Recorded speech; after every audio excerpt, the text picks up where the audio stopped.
Crybaby is a delightfully underrated jukebox musical, the eighth feature in John Waters' filmography. This film came out at a very important time in Waters' career, as this was his first eight-figure budget for a film that roughly came together with about $12 million.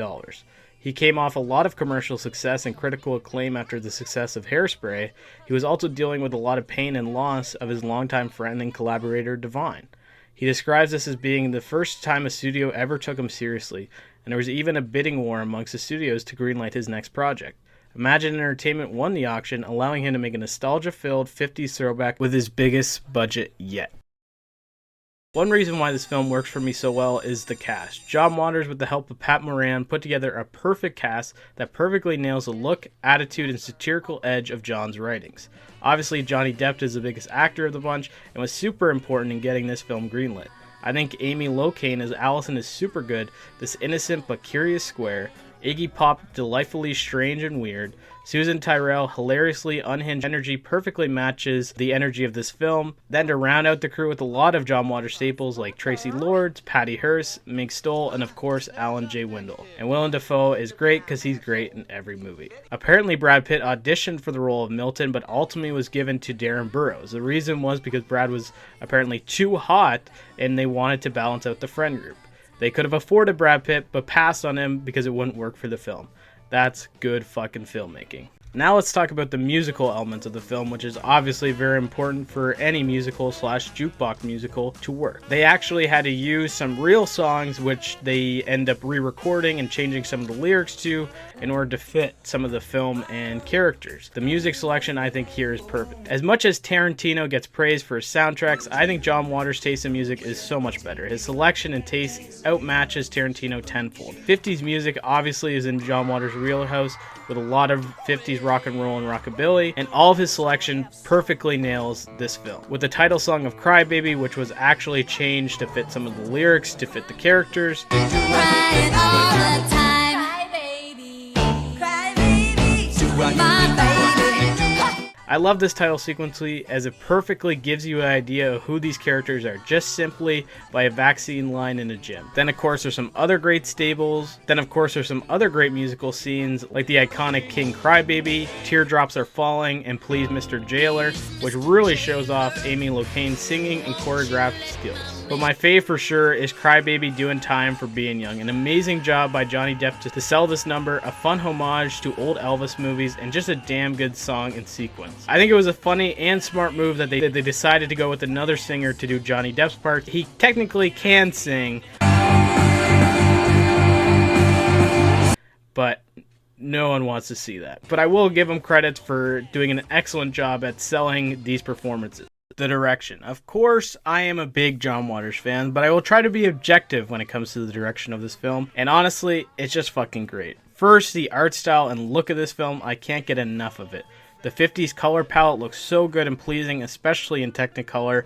Of course, like most period pieces, they really romanticize this time period or trends of the time, but I could care less. This makes me nostalgic for a decade that had 50 years on me. The cars, the outfit, the hair is all amazing. The set design is always great. The Drapes house is incredibly scary and off-putting while at the same time being mesmerizing and charming. One thing you probably have noticed by now is the rebel flag in the background. John Waters said he kept this part of the drapes as he saw people in Baltimore who used to wear them or hang them with pride. He found this quite stupid and somewhat amusing, as Maryland fought for the Union and is no way considered the South, but I do want to praise the boldness and realness of this choice, as most of these type of film stray away from controversy or discussing the history of racism in America. So I think as a white guy from Canada, so obviously take this with a grain of salt, it was an important way to showcase the truth and realness and darkness of that time period.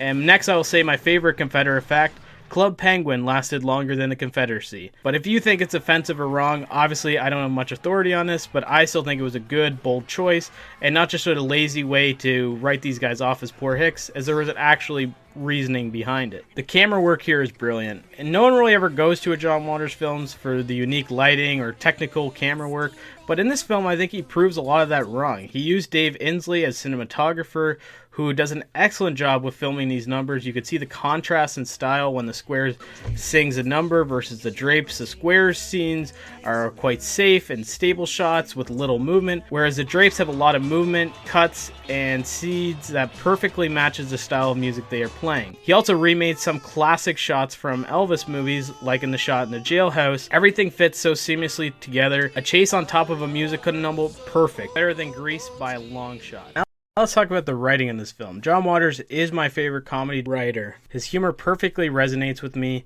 His blend of dark humor and satire is always great. And this one I would say is probably the least funny of John Waters' films. On the first watch, it really took me off guard and I was laughing throughout. But now, on my third watch, it's definitely not as funny as his other works has held up on rewatch. Some jokes that I still laugh at, though, is Willem Dafoe's entire performance. Now don't forget to say your prayers. Iggy Pop bathing in the front yard, which apparently was directly taken from a gay porn book that John had. Of course, the iron lung scene had me collapsing on the floor. Why not? I pay taxes on cigarettes, don't I? And what do I get for those taxes? Happiness?